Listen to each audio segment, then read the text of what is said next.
ભવિષ્યની ઘટનાઓ અને વિશ્વના અંતના સંદર્ભમાં દૃષ્ટિકોણો, પ્રતીકો અને અંતિમ સમયની ભવિષ્યવાણીઓને કારણે પ્રકટીકરણનું પુસ્તક એક સાક્ષાત્કાર પુસ્તક છે.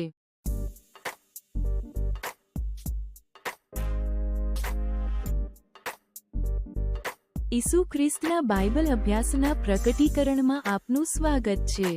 આપણે પ્રકટીકરણના પુસ્તકમાંથી પસાર થઈશું. મારું નામ મારાન્ડા છે અને હું તમારો સહાયક બનીશ. આ બાઇબલ અભ્યાસના અંત સુધીમાં તમને નીચેના મુખ્ય પાસાઓની સમજણ મળશે. 1. દૃષ્ટિઓ, ચિહ્નો અને વ્યાખ્યા. 2. લેખક અને સંદર્ભ. 3. મુખ્ય થીમો અને પાઠો.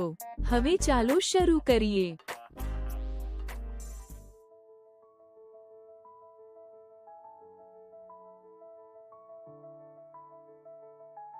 પ્રકટીકરણનું પુસ્તક ખ્રિસ્તી બાઇબલનું અંતિમ પુસ્તક છે. પ્રકટીકરણ ખૂબ જ પ્રતીકાત્મક અને ભવિષ્યવાણી છે, જે આબેહૂબ છબીઓ અને દૃષ્ટિકોણોથી ભરેલું છે જે દુષ્ટતા પર ઈસુ ખ્રિસ્તના અંતિમ વિજયનું વર્ણન કરે છે. પેટમોસ ટાપુ પરના દેશનીકાલ દરમિયાન પ્રેરિત જોન દ્વારા લખાયેલ પ્રકટીકરણનું પુસ્તક શરૂઆતના ખ્રિસ્તીઓ અને આજના ખ્રિસ્તીઓ દ્વારા સામનો કરવામાં આવતા સંઘર્ષો અને સતાવણીઓને સંબોધિત કરે છે અને અંત સમયના ચિત્રણ અને ઈસુ ખ્રિસ્તના પુનરાગમન દ્વારા આશા અને પ્રોત્સાહન આપે છે.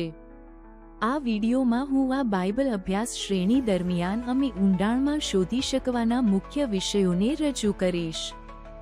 7 સોના દીવટા અને તેમના શાશ્વત સંદેશો. 7 મોહરો અને તેમના ઉઘાડતા રહસ્યો. 7 ટ્રમ્પેટ્સ તેમની શક્તિશાળી ચેતવણીઓ સાથે ઈશ્વરના અંતિમ ચુકાદાને પ્રગટ કરતા 7 વાટકા અને ભગવાનની મુક્તિ યોજના, અંતિમ નવીકરણ અને આશાનું દૃષ્ટિકોણ.